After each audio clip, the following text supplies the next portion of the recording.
Twitch makes this decision to terminate my contract and ban me without ever interviewing me, the user, or any other third party, including the partner manager. It's fucking unbelievable! It's good to be back to a certain degree, right? We got to figure out this monetization thing. So September 25th is basically when we can reapply for partnership on YouTube, you know? People ask, do I, now that you're not getting monetized, you're not going to be streaming ever again, or you're on YouTube, are you? There's an opportunity to reapply, right? September 25th is the date. So in the meantime, we'll do what we need to do. I enjoy my time here on YouTube. You know, we've built a nice, strong community for years. This is where we started 16 years ago. 2008, I think. You know, I like my time here. And I like the community. We've got the best, realest gaming community, right? The Champions Club. And we've built it on this platform, and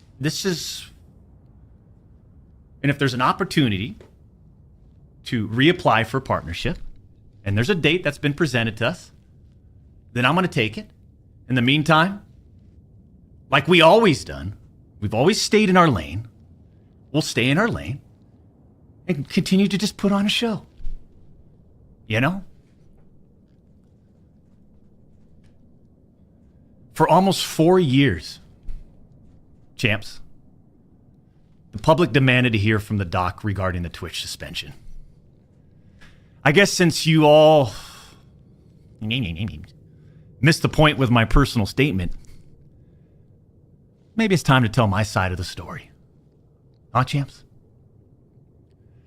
You see, there was a lawsuit pending, and as part of that arbitration, all parties were not allowed to speak publicly about the case. I respected those rules. My lawsuit against Twitch was eventually resolved, as you all know.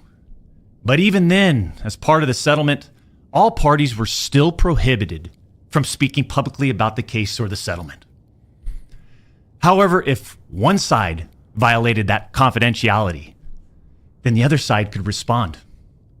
And again, champs, again, I respected all the confidential obligations. But apparently Twitch's own disgruntled employees didn't feel the need to abide by those same obligations. Cody Connors, ex-Twitch employee, wasn't even involved, leaks Twitch's reported reason. Years later, Cody, why do this? What was the point? This was settled professionally. And you, knowing how black and white the internet is, you decided, you fucking rat, to leak the reported reason Twitch banned me in 2020. I mean, for what? Cody, why? Did you not know the repercussions from spewing lies about the two-time? Did you not know the repercussions of accusing me, Cody Connors? You see, you don't know shit, and it was obvious from your tweet. You didn't have any firsthand knowledge of my dispute with Twitch. You said that I got banned from Twitch because I was sexting a minor through Whisper's messages? Do you even know what the legal definition of sexting is? I do. And yeah, I used Twitch's Whispers, but trust me, I wasn't sexting anyone. You also said the word minor, Cody. I even made sure that word was emphasized in my statement, edited, etc., just to make sure these so-called journalists would pick up on it. And boy, oh boy, did they ever, champs. When you and all these so-called journalists, Cody, fired off your tweets, did any of you consider that the Twitch user may have been over the legal age of consent at the time of the messages? You didn't. Neither did any of these journalists, and neither did Twitch at the time of the ban. You also tried to tell the world that I was trying to meet up with this user at TwitchCon, but you're wrong. Let's set the record straight. I never intended to meet this user ever. We never made plans to meet at TwitchCon or anywhere else, and in fact, we never met in person ever. Your bullshit accusations gave false courage to other former Twitch employees to make shit up as well. I suspect all of you sort of planned and coordinated this attack. These big-time publications, these journalists, these various outlets are sort of just gossip channels now, don't you think, champs? They act like they're just gossip channels now, without any real journalism and real research happening. They report on all this based on leaks from 2 former Twitch employees, one of whom was supposedly on the trust and safety team. If these anonymous sources worked on the trust and safety team at the time of my Twitch suspension in 2020, then you would hope they would tell the truth.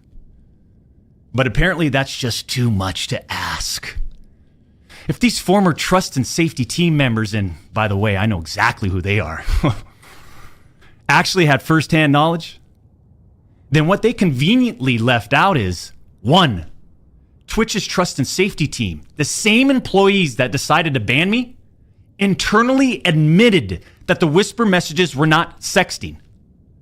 And 2, Twitch's trust and safety team, the same employees that decided to ban me, internally acknowledged that the whispers did not constitute child sexual abuse material CSAM. I'll say it again. Neither I nor the Twitch user exchanged any sexual graphic messages or images. Cody Connors and these other anonymous sources are trying to paint a picture that I was exchanging sexually explicit messages and photos with this Twitch user. That never happened. I even used the word inappropriate, purposely. And look at how it was defined by everyone, champs. Huh? Including these defaming articles. I'm sorry, but mutual bantering with inappropriate jokes taken out of context should have never led to me getting banned from Twitch in the first place. I mean, how would each of you look if all of your private DMs, your text messages, your chats were looked at, dissected, and taken out of context by someone who's deliberately trying to find something inappropriate in those words? And this is not a situation where a victim publicly accuses someone of wrongdoing. That never happened here. We're talking about allegations that Twitch made against me as a half-baked reason for justifying their actions of suspending and shutting down my channel. Allegations that Twitch made without even a legal analysis of whether the whisper messages were legal. You see, I engage with my community. I engage with other streamers. And through Twitch Whispers, I communicate with Twitch users.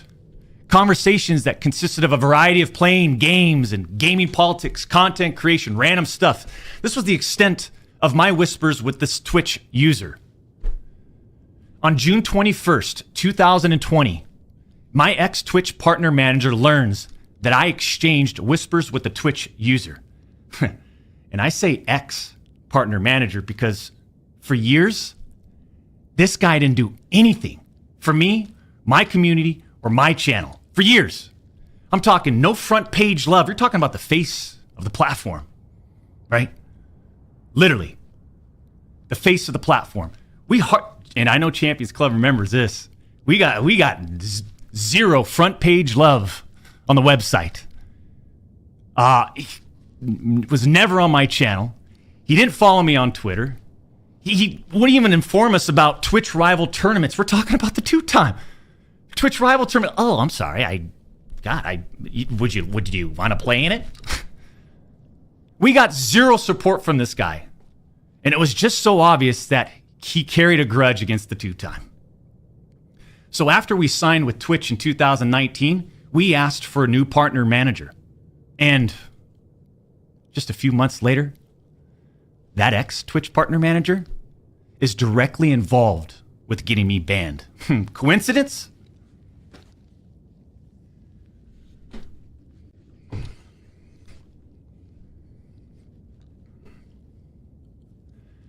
The Twitch user tells the ex-Twitch partner manager that they do not want to report anything to Twitch. I'll repeat that sentence one more time just in case anybody missed that one. The Twitch user tells this ex-Twitch partner manager that they do not want to report anything to Twitch.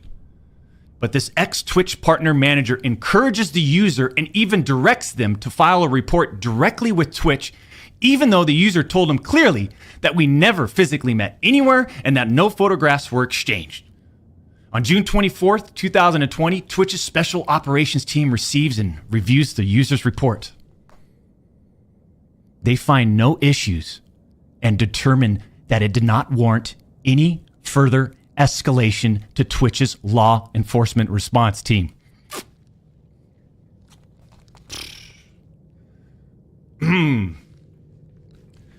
That would have been the end. That should have been the end. But that partner manager, oh boy, did he had it out. He had it out for the two-time. He finds out that no further action will be taken, so what does he do? He personally escalates the report to a friend on the Twitch's LER team. The LER team, remember, that's the Twitch's law enforcement response team. He escalates the report to a friend on Twitch's LER team. So a day later, on June 25th, the LER analyst pulls the entirety of the whisper messages and begins discussing them with his director of the LER team. Mind you, this director is on vacation at that time and does not have access to their computer or work files. Let me just remind you, I went through a multi-year, big-time arbitration, okay? And, you discover a lot of stuff. Mind you, this director is on vacation at that time. The LER analyst cherry picks and sends a few targeted excerpts out of context from the whisper messages to this director. Now, if you do this, you can make anyone's messages look inappropriate, even when they aren't. Within less than 1 hour, this LER analyst and his director have made the decision to suspend me from Twitch. Twitch submits a report to NCMEC. You guys all read those little articles, huh? The NCMEC. Twitch submits that report. The National Center for Missing and Exploited Children. Guess what? As far as I know, and over 4 years have passed, they didn't do anything with the report. As far as I know, they didn't escalate Twitch's report to law enforcement. Mind you, the same people that made this decision admit internally that the messages did not constitute sexting. The same people that made this decision at Twitch admit internally that the messages did not warrant any child sexual abuse material charge.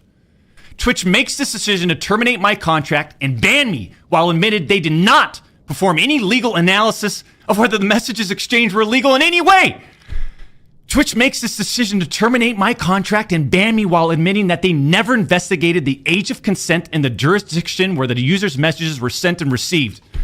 Twitch makes this decision to terminate my contract and ban me without ever interviewing me, the user, or any other third party, including the partner manager. It's fucking unbelievable!